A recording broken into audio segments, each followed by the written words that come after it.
السلام علیکم ناظرین، میں محمد اسلم حسین سیاست کی خبروں میں آپ سب کا استقبال کرتا ہوں۔ ہندوستان کی پہلی کورونا ویکسین کوویشیلڈ 73 دنوں میں بازار میں دستیاب ہو جائے گی۔ اس ویکسین سے وابستہ ایک اور خاص بات یہ ہے کہ قومی ٹیکہ کاری پروگرام کے تحت حکومت ہند ہر ہندوستانی کو کورونا کا مفت ٹیکہ لگائے گی۔ کوویشیلڈ کو پونے کی بایوٹیک کمپنی سیرم انسٹی ٹیوٹ بنا رہی ہے۔ بزنس ٹوڈے کی ایک رپورٹ کے مطابق سیرم انسٹی ٹیوٹ آف انڈیا کے عہدیداروں نے بتایا کہ ہندوستانی حکومت نے ہماری کمپنی کو اسپیشل مینوفیکچرنگ پریورٹی لائسنس دیا ہے۔ اس کے تحت کمپنی نے ویکسین کے ٹرائل پروٹوکول کا عمل مزید تیز کر دیا ہے۔ امید ظاہر کی جا رہی ہے کہ ویکسین کا ٹرائل 58 دنوں میں پورا ہو جائے گا۔ ممبئی ہائی کورٹ کی اورنگ آباد بینچ نے کہا ہے کہ غیر ملکی باشندے جنہوں نے دہلی میں اس سال ماہ مارچ میں منعقدہ تبلیغی جماعت کے اجتماع میں شرکت کی، انہیں کووڈ-19 کے پھیلانے کا سبب بننے کا الزام عائد کرتے ہوئے بلی کا بکرا بنایا گیا ہے۔ اورنگ آباد کی بینچ کا یہ احساس ہے کہ ملک میں کووڈ-19 کے پھیلانے کے وہ افراد ذمہ دار نہیں ہیں جنہوں نے تبلیغی جماعت کے اجتماع میں شرکت کی تھی۔ یہ اجتماع اس سال دہلی میں ماہ مارچ میں منعقد ہوا تھا۔ عدالت نے کہا کہ یہ اجتماع میں شرکت کرنے والے غیر ملکی افراد کو قربانی کا بکرا بنایا گیا ہے۔ جسٹس ٹی وی تلواڑے اور جسٹس ایم جی سہوالکر پر مشتمل ایک ڈویژن بینچ نے اس احساس کا اظہار کیا۔ عدالت نے اس طرح کے احساس کا اظہار کرتے ہوئے ایف آئی آر کو کالعدم قرار دیا جو کہ 29 بیرونی افراد کے خلاف درج کیا گیا تھا جنہوں نے تبلیغی جماعت کے اجتماع میں شرکت کی تھی۔ پاکستان نے پہلی مرتبہ اپنی سرزمین پر داؤد ابراہیم کی موجودگی کا اعتراف کیا ہے۔ یہ بات اس وقت سامنے آئی جب حکومت پاکستان نے 88 ممنوعہ دہشت گرد تنظیموں اور ان کے قائدین کے خلاف پابندیاں لگائی جن میں ہندوستان کو مطلوب انڈر ورلڈ ڈان کا نام بھی شامل ہے۔ دہشت گرد تنظیموں اور قائدین کی اس فہرست میں داؤد ابراہیم کی شمولیت کے بارے میں حکومت پاکستان کی جانب سے کوئی سرکاری توثیق نہیں کی گئی، لیکن پاکستانی میڈیا کی اطلاعات کے مطابق یہ پہلا موقع ہے جب اسلام آباد نے اپنی سرزمین پر داؤد ابراہیم کی موجودگی کا اعتراف کیا ہے۔ پاکستان نے 88 ممنوعہ دہشت گرد تنظیموں اور ان کے قائدین بشمول حافظ سعید، مسعود اظہر اور داؤد ابراہیم پر سخت مالیاتی پابندیاں عائد کی ہیں اور ان کی تمام املاک اور بینک کھاتوں کو ضبط کرنے کا حکم دیا۔ سپریم کورٹ نے 1992 میں بابری مسجد کے انہدام کے کیس میں مقدمے کو مکمل کرنے کی ڈیڈ لائن میں 1 ماہ کی توسیع کی اور سی بی آئی کی خصوصی عدالت سے کہا کہ وہ 30 سپٹمبر تک اپنا فیصلہ سنائے۔ اس کیس میں بی جے پی کے سینئر قائد ایل کے اڈوانی، مرلی منوہر جوشی اور اما بھارتی کے بشمول 32 ملزمین شامل ہیں۔ قبل ازیں سپریم کورٹ نے اس مقدمے کی تکمیل اور فیصلے کے لیے 31 اگست کی ڈیڈ لائن مقرر کی تھی۔ عدالت نے خصوصی سی بی آئی جج ایس کے یادو کی جانب سے اس ہائی پروفائل کیس کے سلسلے میں داخل کردہ رپورٹ کا نوٹ لیا۔ Justice R F Nariman, Navin Sinha اور اندرا بنرجی پر مشتمل بینچ نے جج سریندر کمار یادو کی رپورٹ کا جائزہ لیا جس میں کہا گیا ہے کہ مقدمے کی کارروائی آخری مراحل میں ہے۔ ممبئی ہائی کورٹ کے اورنگ آباد کی ڈویژن بینچ کے تبلیغی جماعت کے بارے میں کیے گئے فیصلے کا جمعیت علماء ہند کے صدر مولانا ارشد مدنی نے خیر مقدم کرتے ہوئے کہا کہ اس فیصلے سے جمعیت علماء ہند کے تبلیغی جماعت کے بارے میں اپنائے گئے انتظامیہ کے رویے اور اس کے خلاف پروپیگنڈا کرنے والے میڈیا کے خلاف اختیار کیے گئے موقف کی تائید ہوتی ہے۔ مولانا مدنی نے کہا کہ تبلیغی جماعت کے سلسلے میں اپنائے گئے انتظامیہ کے مبینہ معتصبانہ رویہ اور میڈیا کے زہریلا پروپیگنڈے کی وجہ سے جمعیت علماء ہند نے میڈیا کے خلاف سپریم کورٹ میں عرضی دائر کر رکھی ہے جس پر اگلی سماعت 26 اگست کو متوقع ہے۔ جمعیت علماء ہند کے صدر مولانا ارشد مدنی نے کہا کہ میڈیا کو ملک کی یکجہتی، سماجی آہنگی، بھائی چارگی، مذہبی رواداری اور ہندو مسلم کے درمیان اتحاد اور بھائی چارہ پیدا کرنے کا کام کرنا چاہیے، نہ کہ منافرت پھیلانے کا۔ حالانکہ ملک کے میڈیا کا ایک بڑا طبقہ ہر واقعے کو مذہبی رنگ دینے، ہندو مسلم کے اتحاد کو تار تار کرنے، مسلمانوں کو بدنام کرنے کی دانستہ کوشش کرتا رہا ہے۔ صدر مجلس اتحاد المسلمین و رکن پارلیمنٹ حیدرآباد اسد الدین اویسی نے بمبئی ہائی کورٹ کی اورنگ آباد بینچ کے فیصلے پر ٹویٹ کرتے ہوئے کہا کہ تبلیغی جماعت کے خلاف پروپیگنڈے کی وجہ سے ہندوستان بھر میں مسلمانوں کو بدترین تشدد اور نفرت پر مبنی جرائم کا سامنا کرنا پڑا۔ اویسی نے ٹویٹ کیا کہ یہ ایک بروقت فیصلہ ہے۔ میڈیا نے بی جے پی کو کورونا وائرس کے دور میں ناکافی ریسپانس کی تنقیدوں سے بچانے کے لیے تبلیغی جماعت کو قربانی کا بکرا بنایا۔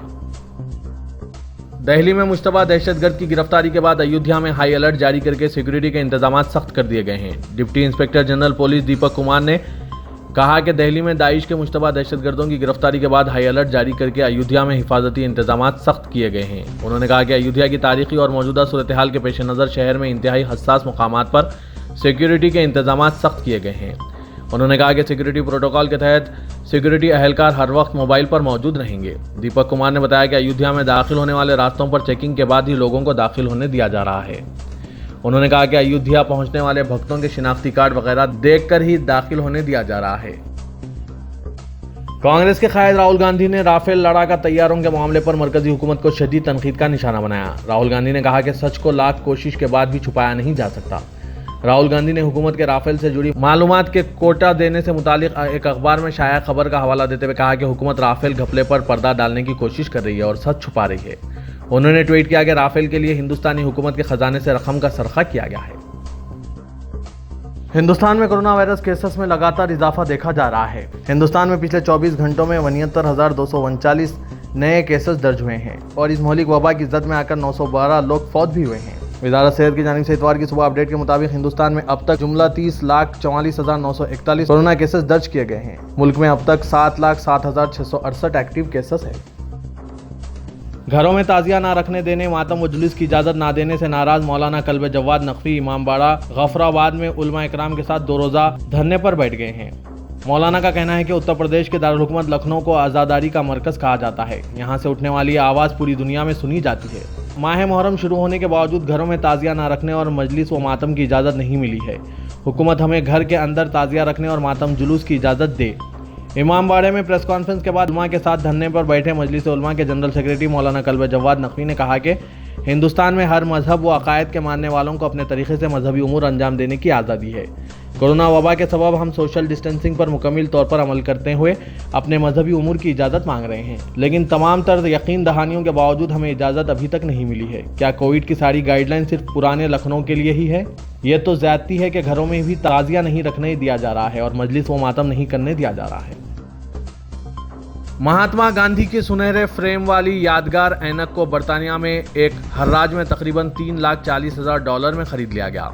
यह हर्राज कल देर गए हुआ, जिसके बाद हर्राज के जिम्मेदारों ने इंस्टाग्राम पर लिखा कि हमें महज 4 हफ्ते कबल यह ऐनक मिली थी। इंस्टाग्राम पोस्ट के मुताबिक यह ऐनक एक शख्स के अंकल को खुद गांधी जी ने हवाले की थी।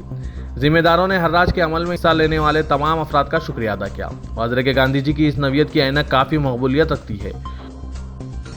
इस्लामी तहरीक मज़ाहमत हमास के सियासी शोबे के सरबराह इस्माइल हनिया ने कहा है कि काबिज़ इजराइल के साथ दोस्ती करने वाले ममालिक तारीख के घिनौने जुर्म के मुर्तकिब हो रहे हैं।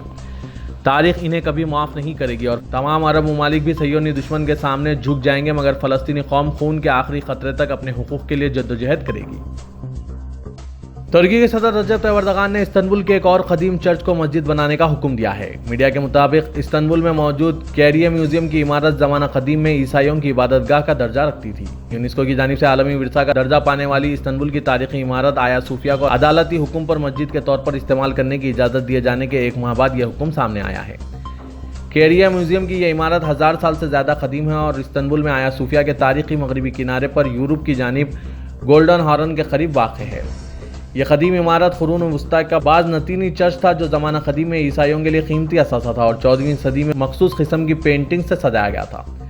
कुस्तुनतिनिया की फतेह के निस्फ सदी बाद तुर्की में खिलाफत उस्मानिया के दौर के आगाज़ 1453 में इस चर्च को मस्जिद क़ारिया में तब्दील कर दिया गया था। दूसरी जंग अजीम के बाद इस तारीखी इमारत को इस वक्त अजायब घर का दर्जा दे दिया गया था जब तुर्की में खिलाफत उस्मानिया का सूरज गुरूब हो गया था। बाद अमेरिका से आए फनकारों के एक ग्रुप ने इस इमारत को दोबारा बतौर गिरजाघर बहाल करने में मदद की और 1958 में इस इमारत को अवाम के लिए म्यूजियम के तौर पर खोल दिया गया। गुज़िश्ता चंद सालों से तुर्की के सदर रजब तैयब एर्दोगान ने खिलाफत उस्मानिया की जानिब से मशरक़ी रोमन एम्पायर को ख़त्म करने की यादगारों की जानिब तवज्जो दी है। सऊदी वज़ारत तिजारत के तर्जुमान अब्दुर्रहमान अल हुसैन ने कहा है कि सऊदी अरब में अपने नाम से गैर मुल्कियों को कारोबार करने वालों में सबसे ज़्यादा ख्वातीन के नाम सामने आए हैं। तफसीलात के मुताबिक अल हुसैन ने एक बयान में कहा कि हालिया दिनों के दौरान गैर मुल्कियों को अपने नाम से कारोबार करवाने वालों का रिकॉर्ड चेक किया गया तो पता चला कि सबसे ज़्यादा गैर मुल्कियों को कारोबार करने वाली सऊदी ख्वातीन हैं। उन्होंने कहा कि हर ताजिर खातून का फ़र्ज़ है कि वो अपने नाम से किए जाने वाले कारोबार की जुमला तफसीलात से आगाह हो, अपने तिजारती लाइसेंस की बुनियाद पर हुए तिजारती मुआहदों और तिजारती सरगर्मियों से बाखबर रहें। रियासत तेलंगाना के नए आलीशान सेक्रेटरीट कॉम्प्लेक्स के तामीरी कामों का आगाज सितंबर से मुतवक्के है। अगले माह से जदीद सेक्रेटरीट के तामीरी कामों को शुरू करने की तैयारियां मुकम्मल कर ली गई है। ताहम कामों के आगाज से कबल चीफ मिनिस्टर के चंद्रशेखर राव सेक्रेटरीट अहाते के दौरे का मंसूबा रखते हैं। ज़राए ने यह बात बताई। कदीम सेक्रेटरीट जो वसी व अरीज 27 एकड़ अराजी पर मुश्तमिल था, इसके अहाते में मौजूद बुलंद व बाला इमारतों को मुनहदिम कर दिया गया ताकि आलीशान असरी सहूलतों से आरास्ता नए सेक्रेटरीट कॉम्प्लेक्स के तामीरी काम शुरू किए जाएँ। नागर कर्नूल जिले में श्रीसालम प्रोजेक्ट के जेर जमीन हाइडल पावर प्रोजेक्ट में बड़े पैमाने पर आग लगने के वाक़े की जांच शुरू कर दी गई। इस वाक़े में 9 अफराद की मौत वाक़ हो गई थी। चीफ मिनिस्टर के चंद्रशेखर राव ने गुज़िश्ता रोज़ इस वाक़े की CID जांच के अहकाम जारी किए थे। CID के सरबराह गोविंद सिंह ने इस जांच का आगाज किया है, जिसके लिए 4 टीमें तश्कील दी गई है। तेलंगाना के वज़ीर दाखिला मोहम्मद महमूद अली ने श्रीसालम पावर प्रोजेक्ट में असिस्टेंट इंजीनियर उज़मा और डिप्टी इंजीनियर श्रीनिवास गौड़ के घर पहुंचकर गमज़दा अफराद खानदान को पुरसा दिया। ये दोनों कल के हादसे में हलाक हो गए थे। उन्होंने रंज व गम का इजहार करते हुए कहा कि श्रीसालम पावर प्रोजेक्ट का हादसा सभी के लिए गमज़दा साबित हुआ है, जिन लोगों की जानें तल्फ हुई है। हुकूमत इनके अफराद खानदान के गम में बराबर की शरीक है। उन्होंने कहा कि उज़मा आजमपुरे में इनकी पड़ोसी थी। 2 साल कबल उज़मा फातिमा ने मुलाजमत के हुसूल के बाद इनसे मुलाकात की थी और हैदराबाद या खैर व जवार में मुलाजमत करने की ख्वाहां थी, जिस पर उनको कह दिया गया था कि पहले मुलाजमत इख्तियार कर ले, जब गुंजाइश रहेगी तो मौका दिया जाएगा। वज़ीर दाखिला ने कहा कि चीफ मिनिस्टर के चंद्रशेखर राव ने डिप्टी इंजीनियर के अफराद खानदान को 50 लाख रुपये और दीगर महलूकीन के अफराद खानदान को फीकस 25 लाख रुपये एक्स ग्रेशिया देने का ऐलान किया है। इसके अलावा हर महलूकीन के एक अफराद खानदान को सरकारी मुलाजमत दी जाएगी। तेलंगाना में मोहलिक वबा कोरोना वायरस के जुमला केसेस की तादाद 1,04,250 हो गई है। रियासत में पिछले 24 घंटों में 2,384 नए केसेस सामने आए हैं। इस तरह अब तक मजमूई केसेस की तादाद 1,04,249 हो गई है। पिछले 24 घंटों में कोरोना वायरस की जद में आकर 11 अफराद फौत भी हुए हैं। इस तरह महलूकीन की तादाद 755 हो गई है। अल्लाह के घरों को शहीद करने वाली हुकूमतों का जवाल यकीनी है, लिहाजा सेक्रेटरीट की दोनों मसाजिद की शहादत की जिम्मेदारी TRS हुकूमत आइंदा इंतखाबात में जवाल से दोचार हो जाएगी। मौलाना हुसामुद्दीन सानी जाफर पाशा अमीर इमारत मिल्लत इस्लामिया ने जामा मस्जिद दारुशफ़ा में खिताब करते हुए इन ख्यालात का इजहार किया। मसाजिद की शहादत पर शदीद बरहमी का इजहार करते हुए जाफर पाशा ने कहा कि TRS पार्टी और हुकूमत मरकज़ में BJP की हलीफ जमात बन चुकी है और हर मामले में मरकज़ी हुकूमत की तायीद कर रही है। उन्होंने कहा कि मुसलमानों को धोखादही के मामले में TRS हुकूमत सबसे आगे है। उन्होंने मसाजिद के इन्हदाम के खिलाफ इंतबा देते हुए कहा कि हुकूमत के मजीद 3 साल बाकी है और आइंदा इलेक्शन हम देखेंगे कि वो दोबारा कैसे बरसर इख्तिदार आएगी।